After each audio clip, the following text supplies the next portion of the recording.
Hey friends, I want to share with you out of Ephesians chapter 5 today, something the Lord's been just teaching me, reminding me of all week that I hope is helpful for you. Ephesians chapter 5, beginning in verse 11.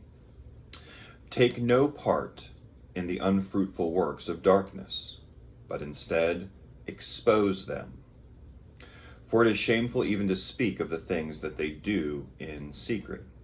But when anything is exposed by light, it becomes visible. For anything that becomes visible is light. Therefore it says, awake, O sleeper, and arise from the dead, and Christ will shine on you.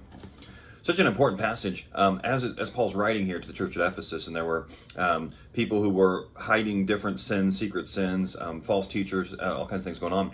And so he's talking about exposing those things. But the principle that we end up seeing here, the truth is that sin, when hidden, can be used in its darkness, and Satan can then use it to continue to create more pain and more darkness and more suffering.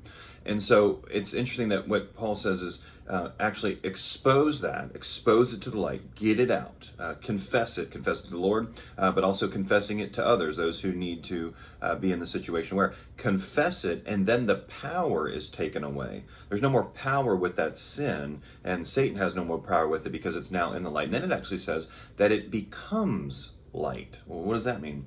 Well, I think what he's saying there, what he's getting at is the darkness, the sin that we have, when it's exposed, Christ shines on it, the gospel shines on it, it's forgiven, there's reconciliation that takes place, and then what happens is it's then used as a testimony of God's goodness, of God's glory, of God's power, his work.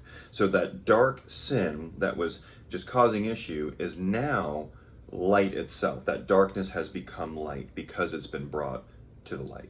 So let me encourage you with that today. If there are things you're struggling with, find some way to get it into the light, that the Lord would shine on it and then use it as light, as a testimony. Have a good day.